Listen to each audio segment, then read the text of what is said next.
go into, you'll see a mihrab. It's designed, it is pointing towards Mecca. I was on the airplane there with Malaysian Airlines before it got shot down. And as we were flying across the waters, you could see on a television screen the Qibla change as we were moving. So any Muslim could get up off their seat and do the prayer at any time in the right direction. So that's why the Qibla is absolutely important, because we do know that the Qibla has always been directed towards Mecca since 624. According to the Quran, in Surah 2, Ayah 143, it says very clearly that the Qibla was pointed towards Mecca since 624.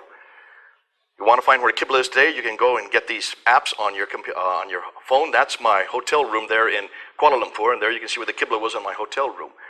Surah 2, 134, 43, 145 gives the direction of Qibla as Mecca. Now, back in 1905, Dr. Fehervadi and Dr. Creswell were actually going through that part of the world looking for the oldest mosques they could find and digging down to the original floor plans. They went to the Wasit Mosque and the Kufa Mosque, which is in today Iraq. And they went into the Fustat Mosque, which is just outside of Egypt, outside of Cairo in Egypt. When they dug down to the original floor plans of both the Wasit and the Kufa Mosque, they noticed the Qibla was facing straight west. It should have been facing south. When they went to Fustat, they noticed it was facing straight east. It should have been facing southeast. There's Wasit, there's Kufa, there's Fustat. They were all facing this way. They thought in 1905 that they were facing Jerusalem. They were wrong. They were off by 3 to 5 degrees. We can't blame them, that's pretty close. Nonetheless, why were they facing that direction? Well, Dr. Dan Gibson wanted to find this out. Now, he'd been living in the Arabian Peninsula. He'd been there for 20 years. His father was an archaeologist. His grandfather was an archaeologist. So he wanted to find out, what can we do with this Qibla?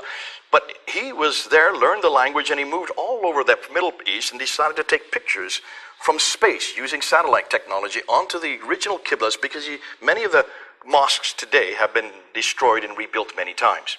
So he wanted to look to the original floor plans. By doing that, he needed to find where the original enclosures are. You can only do that from space. Look what he found. The Great Mosque in Guangzhou in China, built 630. Look where it's facing. It's facing Petra, not Mecca. The Humayma Mosque in Jordan, it's facing Petra, almost completely opposite from Mecca. The Great Mosque of Baalbek in Lebanon, it's facing Petra, not Mecca. The Great Mosque of Sana'a, now we're in Yemen, look at the date, 705. Muhammad died in 632. The Qibla was canonized in 624. So now we're a good 75 years later, it's facing Petra, not Mecca. The Al-Aqsa Mosque, this is interesting because there you have the Al-Aqsa Mosque and there you have the Dome of the Rock. The entire citadel, including the Dome of the Rock, built in 691, the Al-Aqsa Mosque built in 709, all of them, the citadel, the Dome of the Rock, and Al-Aqsa Mosque are all facing Petra. And they're still facing Petra today. They're not facing Mecca. The Damascus Mosque built in 709, it's facing Petra, not Mecca. The Anjan Mosque in Lebanon in 714, look at the date now, it's facing Petra, not Mecca. The mosque in Umar Basra in Syria, 720, now we're almost 100 years later, it's facing Petra, not Mecca. As far away as Banbur, finally a mosque in Pakistan is finally facing Mecca in 727. That's the first mosque he could find that finally had the Qibla right. But then the very next year he found one in Syria that was neither facing Petra or Mecca. They were a little confused there. Now this is interesting. Here's the older mosque built in 700 in Amman in Jordan. It's facing Petra. That's built in 700. Look at this mosque here. This is built in 740. It's finally facing Mecca. What happened between 700 and 740? The new mosque is right. The old mosque is incorrect. Something happened between those years. We'll get to that. Back in 743 then, here's another mosque facing back to Petra again. So there's still not uniformity. Now, when he got to North Africa, the mosques were not facing Petra or Mecca. They were all completely confused in North Africa. Here's one in Tunisia. It's facing this direction. It's not facing Petra or Mecca. The same way here in Spain, it's facing here. It should be facing those directions. And the same way in Tunisia. Here's another one. The Qibla's this way. We're not sure yet why. They're completely confused in North Africa. Take a look at where all the Qiblas were facing. Every Qibla, uniformly, were facing Petra. They weren't off by any degrees. Didn't matter how far away they were, even as far as Guangzhou in China, they were all facing Petra. And he noticed that every mosque up until 725 were facing Petra. Between 725 and 822, 12% were facing Petra, 50% were facing Mecca, 38 were point parallel. It wasn't until 822 that all the mosques began to face Mecca. That's 200 years too late. Now, why haven't we been told this? You can see, this is the secret Muslims don't want us to know. Can you see the problems we're dealing with here? Why were they facing Petra? There's Petra right up here. Look and see what it is. It's the center of all the trade. It's the center of the Nabatean kingdom. The Nabatean, Petra is where the tombs and temples of the Nabateans were. The Nabateans are the people that give us Arabic. The Arabic script comes from the Nabatean script. The name Allah is a Nabatean god, Ilaha. Ilaha has a wife named Alat, whose formal name is Al-Uzza. Now, any of you know exactly what I've just said? Alat and Al-Uzza and Al-Manat. These are the three goddesses. Interestingly, they're not daughters at all. Alat and Al-Uzza is the wife of Allah, which means Allah has a wife. I had no idea. I always thought Allah was one.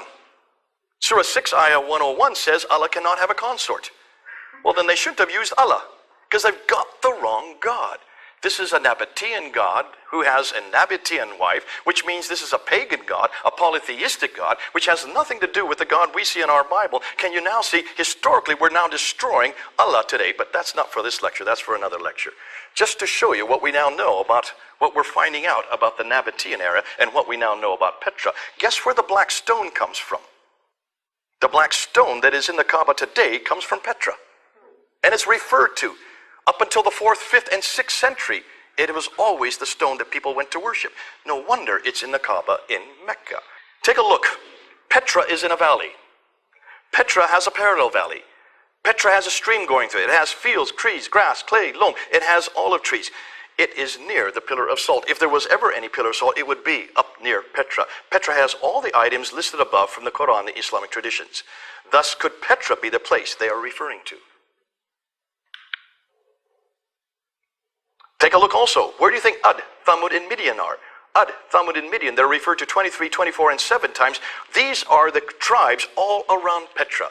But that's 600 miles too far north. Can you see? Something's wrong with the Quran. It's 600 miles from where it should be.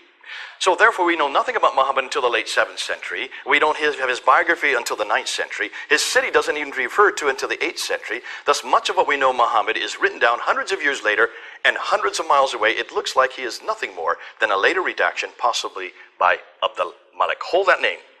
You'll see why that's important. So the conclusion, Islam in the Prophet's life as we know it was not derived from the 7th century, but evolved over a period of 200 to 300 years and then redacted back to the Prophet's life and compiled in the 9th century. Now, so what happened? This is a what if. Next year, it may be a totally different what if, because we're just getting all this material is now coming in huge droves. So we're updating it all the time. This is what we know in 2016. May of 2016. To make sense of all this, we need to go back to Abdul Malik. Remember, the Arabs had now taken over